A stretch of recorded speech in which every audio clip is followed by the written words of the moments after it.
नायक बहुजन वर्ग के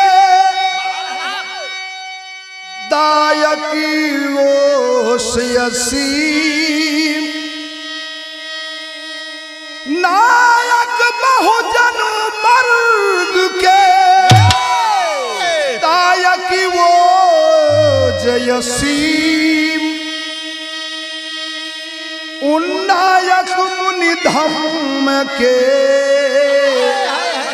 जय जुग मानो भीम।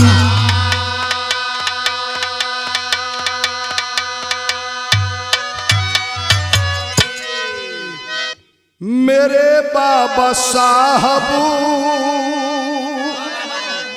मेरे बाबा साहब गरीबों के रहबर। आज दिल का एक उद्गार है, वो दिन वो इतिहास याद आता है रह रह कर।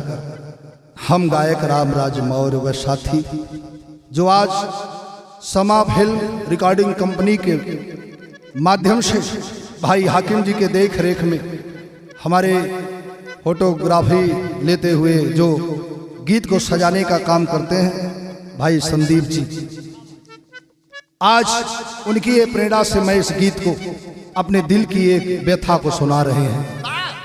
कहना है मास्टर कि मेरे बाबा साहब गरीबों के रहबर, मेरा उनके चरणों में सत सत नमन है।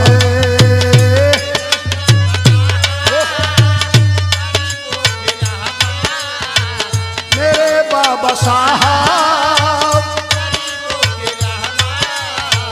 मेरा उनके चरणों में सत सत नमन है। मेरा उनके चरणों में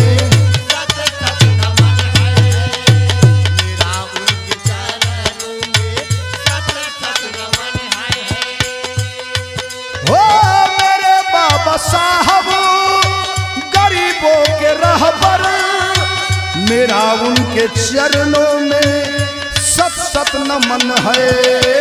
मेरा उनके चरणों में सत सत नमन है। हो दिए रोशनी, दिए रोशनी सबको बन कर दिवाकर। हो दिए रोशनी सबको बनकर दिवाकर। मेरा उनके चरणों में सत सत नमन है। मेरा उनके चरणों में सत सत नमन है। मेरा उनके चरणों में सत सत नमन है।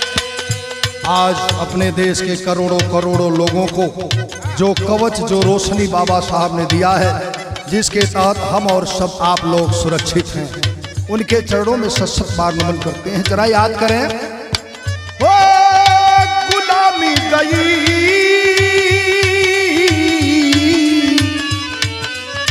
गुलामी के दलदल में दलितों की दुनिया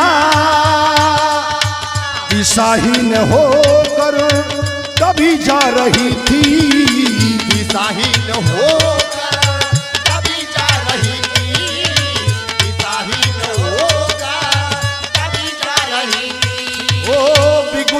कलाबी उठे वो बजाकर, पिघुलगिन कलाबी उठे वो बजाकर। मेरा उनके चरणों में सत सत नमन हो। मेरा उनके चरणों में सत सत नमन है। मेरा उनके चरणों में सत सत नमन है। याद कीजिएगा, वो समय की बात है, छुआछूत नफरत सवर्णों की साजी, छुआछूत नफरत सवर्णों की साजिश अछूतों के अमलों पर की जा रही थी। अछूतों के अमलों पे की जा रही थी।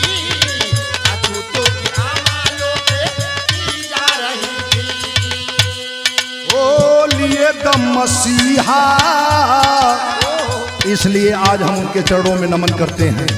ओ लिए दम मसीहा आजादी दिलाकर, लिए दम मसीहा आजादी दिलाकर, मेरा उनके चरणों में सत सत नमन है। मेरा उनके चरणों में सत सत नमन है। मेरा उनके चरणों में सत सत नमन है। ओ श्री राम जी राव भीमाबाई के लखते जिगर ग्राम अम्बेडकर में, लखते जिगर ग्राम अम्बेडकर में, लखते जिगर ग्राम अम्बेडकर में। लिए जन्म भूमि, वो दिन याद रखिए, लिए जन्म भूमि धरा और अंबर, लिए जन्म भूमि धरा और अंबर, मेरा उनके चरणों में सत सत नमन है। हो चरणों में सत सत नमन है। मेरा उनके चरणों में सत सत नमन है। उस दिन तारीख को याद रखें अपने जेहन में। 1891 14 अप्रैल, बधाई बजी गीत गाए सितारे हो, बधाई बजी गीत गाए सितारे, बधाई बजी गीत गाए सितारे। ओ विदेशों से लाए, बड़ी मशक्कत से पढ़ाई करने के बाद कितनी कठिनाई सहे होंगे। ओ विदेशों से लाए डिग्री का जौहर, विदेशों से लाए डिग्री का जौहर, मेरा उनके चरणों में सत सत नमन हो। मेरा उनके चरणों में सत सत नमन है। मेरा उनके चरणों में सत सत नमन है। हो हुए बोधिसत्व लिए धम्म दीक्षा, हुए बोधिसत्व लिए धम्म दीक्षा, गोरिल्लों को संविधान बना कर दिखाए हो, गोरिल्लों को संविधान बनाकर दिखाए हो। गोरिल्लों को संविधान बनाकर दिखाए। हो गुलामी गई मत, सबको अपना अधिकार और मत दे करके और संविधान बना करके देने का काम किए।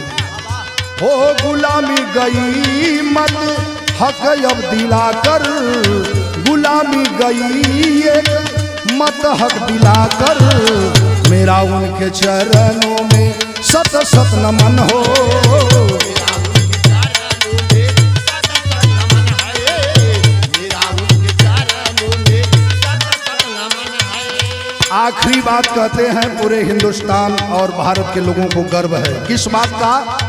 हो परम पूज्य जय भीम जय भारत नारा, हो परम पूज्य जय भीम जय भारत नारा, भारत रत्न का जहां में है गूंजा हो, भारत रतन का जहां में है गूंजा हो। भारत रतन का जहां में है गूंजा। वो खुद सो गए, वो खुद सो गए राम राज को जगा कर, वो खुद सो गए राम राज को जगा कर, मेरा उनके चरणों में सत सत नमन हो। मेरा उनके चरणों में